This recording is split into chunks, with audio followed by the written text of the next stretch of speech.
ರಾಜ್ಯದಲ್ಲಿ ಮತ್ತೆ ಕೊರೋನಾ ಕೇಕೆ ಹಾಕ್ತಿದೆ.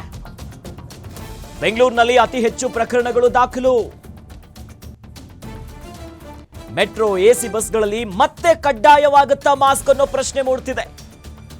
ಈ ನಿಟ್ಟಿನಲ್ಲಿ ಮೆಟ್ರೋ ಎಸಿ ಬಸ್ಗಳಲ್ಲಿ ಮಾಸ್ಕ್ ಕಡ್ಡಾಯಗೊಳಿಸಿ.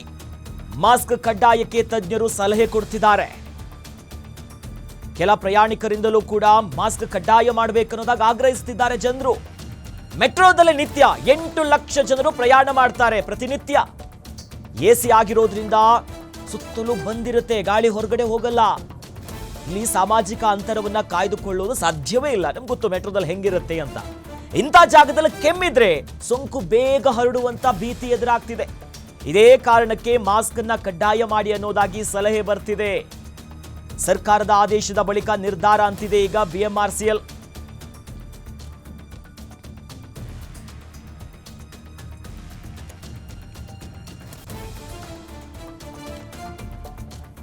ಈ ಬಗ್ಗೆ ಹೆಚ್ಚಿನ ಮಾಹಿತಿಯನ್ನ ಪಡ್ಕೊಳ್ಳೋಣ. ನಮ್ಮ ಮೆಟ್ರೋ ರಿಪೋರ್ಟರ್ ಚರಣ್ ದೂರವಾಣಿ ಸಂಪರ್ಕದಲ್ಲಿ ನಮ್ಮ ಜೊತೆ ಜಾಯ್ನ್ ಆಗ್ತಿದ್ದಾರೆ.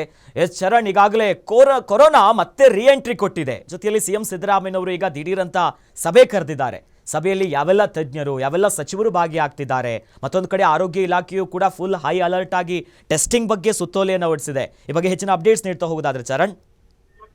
ಎಸ್ ಅಖಿಲೇಶ್, ಪ್ರಮುಖವಾಗಿ ಕೋವಿಡ್ ನ ಛಾಯೆ ಮತ್ತೆ ಬೆಂಗಳೂರಿನಲ್ಲಿ ಜೋರಾಗಿರುವಂತದ್ದು. ಈ ನಿಟ್ಟಿನಲ್ಲಿ ಇವತ್ತು ಸಿಎಂ ಸಿದ್ದರಾಮಯ್ಯ ಅವರು ಕಾವೇರಿಯಲ್ಲಿ ಒಂದು ಸಭೆಯನ್ನ ಕೂಡ ಕರೆದಿರುವಂತದ್ದು. ಸಭೆಗೆ ಪ್ರಮುಖವಾಗಿ ಆರೋಗ್ಯ ಸಚಿವ ದಿನೇಶ್ ಗುಂಡೂರಾವ್, ಅದೇ ರೀತಿಯಾಗಿ ವೈದ್ಯಕೀಯ ಶಿಕ್ಷಣ ಸಚಿವ ಶರಣ್ ಪ್ರಕಾಶ್ ಪಾಟೀಲ್, ಅದರ ಜೊತೆಗೆ ಎರಡೂ ಇಲಾಖೆಯ ಆಯುಕ್ತರು ಮತ್ತೆ ಒಂದಿಷ್ಟು ಸಾಂಕ್ರಾಮಿಕ ರೋಗಗಳ ತಜ್ಞರು ಕೂಡ ಭಾಗಿಯಾಗ್ಲಿಕ್ಕಿರುವಂತದ್ದು. ಇದರ ಜೊತೆಗೆ ಬಿಬಿಎಂಪಿ ವ್ಯಾಪ್ತಿಯಲ್ಲಿ ಈ ಒಂದು ಕೋವಿಡ್ ಹೆಚ್ಚಳ ಆಗ್ತಾ ಇರೋದ್ರಿಂದಾಗಿ ಬಿಬಿಎಂಪಿಯ ಮುಖ್ಯ ಆಯುಕ್ತರಾಗಿರುವಂತಹ ಮಹೇಶ್ವರ ರಾವ್ ಕೂಡ ಭಾಗಿಯಾಗುವಂತಹ ಸಾಧ್ಯತೆಗಳು ಹೆಚ್ಚಿರುವಂತದ್ದು.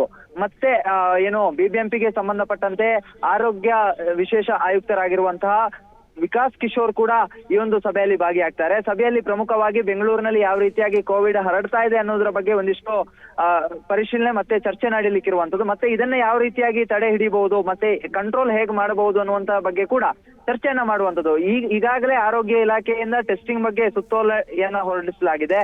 ಯಾವ ಆಸ್ಪತ್ರೆಗಳಲ್ಲಿ ಟೆಸ್ಟಿಂಗ್ ಅನ್ನ ಮಾಡಬೇಕು, ಮತ್ತೆ ಇನ್ಫೆಕ್ಷನ್ ಗಳಿದ್ರೆ ಮತ್ತೆ ವೈರಲ್ ಫೀವರ್ ಗಳು ಕಂಡು ಬಂದ್ರೆ ಪ್ರಮುಖವಾಗಿ ಕೋವಿಡ್ ಟೆಸ್ಟಿಂಗ್ ಅನ್ನ ಮಾಡಬೇಕು ಅನ್ನುವಂತಹ ಒಂದಿಷ್ಟು ಆದೇಶವನ್ನ ಕೂಡ ಹೊರಡಿಸಿರುವಂತದ್ದು. ಆದ್ರೆ ಇವತ್ತಿನ ಸಭೆ ಆದ ಬಳಿಕ ಮಾಸ್ಕ್ ಕಡ್ಡಾಯ ಆಗುತ್ತಾ ಅನ್ನುವಂತಹ ಒಂದಿಷ್ಟು ಪ್ರಶ್ನೆಗಳು ಕೂಡ ಕಾಡಿ ಬರ್ತಾ ಇದೆ. ಯಾಕಂತ ಹೇಳಿದ್ರೆ ಆರಂಭದಲ್ಲೇ ಈ ಒಂದು ಕೋವಿಡ್ ನ ಹಾವಳಿಯನ್ನ ತಡೆ ಹಿಡಿದ್ರೆ ಮುಂದಿನ ದಿನಗಳಲ್ಲಿ ಯಾವುದೇ ತೊಂದರೆಗಳು ಎದುರಾಗೋದಿಲ್ಲ.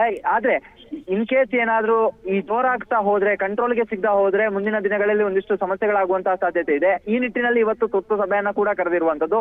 ಸಭೆಯಲ್ಲಿ ಪ್ರಮುಖವಾಗಿ ಮಾಸ್ಕ್ ಮತ್ತೆ ಯಾವ ರೀತಿಯಾಗಿ ಆಸ್ಪತ್ರೆಗಳಲ್ಲಿ ವ್ಯವಸ್ಥೆಗಳನ್ನ ಮಾಡ್ಕೊಳ್ಬೇಕು ಅನ್ನೋದ್ರ ಬಗ್ಗೆ ಕೂಡ ಒಂದಿಷ್ಟು ಚರ್ಚೆ ಆಗುವಂತದ್ದು. ಸಭೆ ಬಳಿಕ ಈ ಒಂದು ಮಾಸ್ಕ್ ನ ಭವಿಷ್ಯ ಮತ್ತೆ ಆಸ್ಪತ್ರೆಗಳಲ್ಲಿ ಯಾವ ರೀತಿಯಾಗಿ ಬೆಡ್ ವ್ಯವಸ್ಥೆ ಮೀಸಲಿಡಬೇಕಾ ಅನ್ನುವಂತ ಒಂದಿಷ್ಟು ಚರ್ಚೆಗಳು ಕೂಡ ಗೊತ್ತಾಗ್ಲಿಕ್ಕಿರುವಂತದ್ದು. ಅಖಿಲೇಶ್, ಎಸ್, ಧನ್ಯವಾದಗಳು ಚರಣ್ ತಮ್ಮೆಲ್ಲ ಮಾಹಿತಿಗೆ.